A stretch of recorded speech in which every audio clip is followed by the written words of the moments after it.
teman-teman, hari ini kami baru saja selesai sidang di Mahkamah Konstitusi. Jadi memang MK ini kemarin ramai dengan sidang sengketa Pilpres. Namun sekarang ramai dengan sengketa Pileg. Jadi ada pemilihan sengketa DPR RI, kemudian provinsi, kabupaten kota, dan juga DPD. Nah, sebagai pengacara tentu eh, kita itu bisa ada di posisi sebagai pemohon, sebagai termohon, bahkan juga sebagai pihak terkait. Nah, berada di masing-masing posisi itu tentu rasanya berbeda. Nah, kali ini kita itu bertindak sebagai pemohon. Nah, Betul. jadi kita di pihak yang kalah. Di pihak caleg gagal. Ya, caleg yang belum menang lah. Belum menang Tapi untuk belum melaju. belum tentu juga kalau putusan mengabulkan permohonan kita kan bisa jadi dia menang. Betul. Oke, nah kalau berada di posisi sebagai pihak terkait dalam hal ini yang menang itu enak banget karena membantah permohonan pemohon itu tinggal disesuaikan dengan apa yang dijawab oleh KPU. Nah, kira-kira Bang, untuk ini kan setelah ini Ya, pasti masuk pada tahapan pilkada nih. betul. Nah, tentu pilkada juga pasti akan bermuara ke MK ini. KMK pasti. Nah, Bang Amar kira-kira seperti apa sarannya nih untuk Untuk untuk pilkada? untuk pilkada. Ya, Jadi para caleg gagal atau caleg menang atau siapa sajalah yang yang mau mau maju ke pilkada ya, ya yang mau maju kepala daerah, untuk siapa saja yang mau maju kepala daerah, pesan kami sebagai profesional lawyer khususnya perkara sengketa pemilu, atau kalian pilkada. siapkan, atau pilkada ya, kalian siapkan tim hukum yang kuat sejak awal. Kalau perlu sejak sebelum kalian daftar. Kenapa? Karena semua dokumen sejak kalian daftar di awal sampai selesai itu harus lengkap. Dan kalau kalian menyatakan ada yang curang, suara hilang, penggelembungan suara, itu semua dokumen harus jelas, keberatan yang diajukan ke Bawaslu harus jelas, ke Ya, DKPP harus jelas, dan itu semua butuh tim hukum yang kuat. betul. Kalau kalian mau pakai pengacara hanya di ujung, hanya di akhir, Repot. nah repot, pusing kalian. Waktunya Ya, nggak keburu teman-teman. ya, yang Waktunya. ada hanya keluar duit besar, tapi hasil setengah mati untuk memperjuangkannya. Betul. Makanya cari tim hukum yang kuat. Ya, maksudnya kuat dalam bekerja. Jadi Oh kita iya, bekerja itu betul, harus kuat, harus strong, betul. nggak bisa ya kalau sebisa mungkin sehat terus lah. Dan sangat berdedikasi lah yang penting. Ya, Ya, itu yang paling pokok. itu. Teman-teman, ini kita nih, bukti kita sampai satu koper loh. Itu koper besar ini. Ini baru tambahan bukti. Ini cuma Di, tambahan di luar bukti yang sudah kita ajukan. di luar Bayangkan, yang sudah kita ajukan.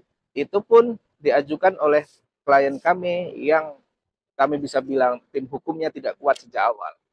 Tapi untung dia segera ketemu kami sehingga bisa kita bantu untuk proses sengketa DMK. Ya, melengkapi permohonannya dia itu kan nggak mudah, apalagi untuk pileg ataupun pilpres ini waktu yang diberikan oleh Mahkamah Konstitusi sejak penetapan KPU itu hanya 3 hari teman-teman. Betul. Makanya 3 hari itu kalau pilpres 3 hari, kalau pileg ini kan 3 kali 24 jam. 3 kali 24 Makanya jam. kita harus ngebut itu buat draftingnya itu. Ya, Nah, sementara bukti-bukti itu kan susah didapat, apalagi dengan wilayah yang kayak kita tangani sekarang ini kan Sumatera Selatan. Itu wilayah yang cukup luas, betul. geografisnya juga berbeda-beda. Tentu bukan hal yang mudah untuk mengumpulkan C1 plano, C1 hasil, apa semua, pokoknya dokumen-dokumen yang berkaitan. Tapi itu tidak akan terlalu sulit kalau tadi saya katakan, kalau kalian punya tim hukum yang kuat, itu nggak akan terlalu susah karena sudah rapi secara dokumen sejak awal, sudah rapi, sudah runut. Ya, Begitu 3 kali 24 jam tinggal rapikan aja mana dokumen-dokumennya.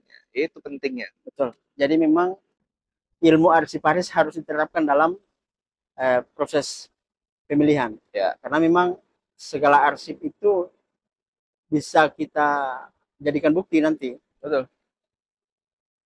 Nah, teman-teman, bagi yang mau ikut pilkada, dari sekarang, seperti saran Bang Amar tadi, harus siapkan tim hukum, harus betul-betul, kalaupun belum ada tim hukum, maka tim pemenangan ataupun LO atau siapapun itu yang masuk dalam barisan relawan atau Ya, siapapun, intinya pemenangan ya, ya intinya tim ses. mereka harus betul-betul disediakan ya semacam HP lah atau apa buat menyimpan data.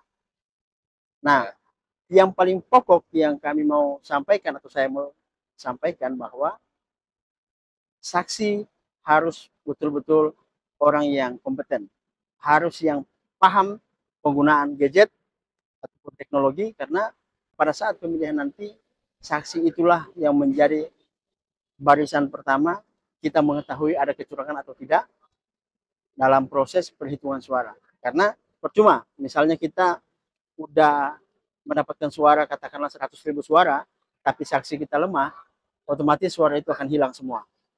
Seperti itu. Bertambahan kira-kira Bang Awar?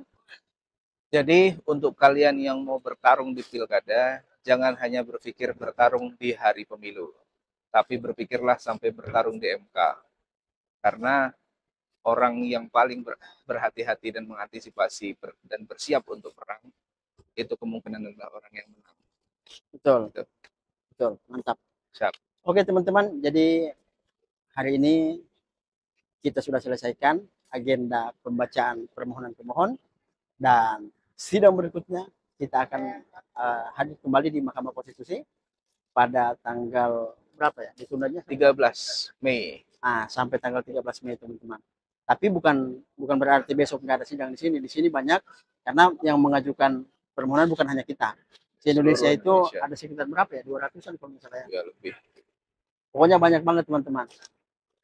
Oke, untuk teman-teman mahasiswa hukum bisa ikuti channel YouTube-nya MK karena di situ bisa jadi bahan pembelajaran supaya nanti kalau misalnya tertarik mau jadi advokat, maka sudah punya dasar pengetahuan terkait dengan sidang-sidang sengketa pemilu. Oke, itu dari kami berdua. Terima kasih.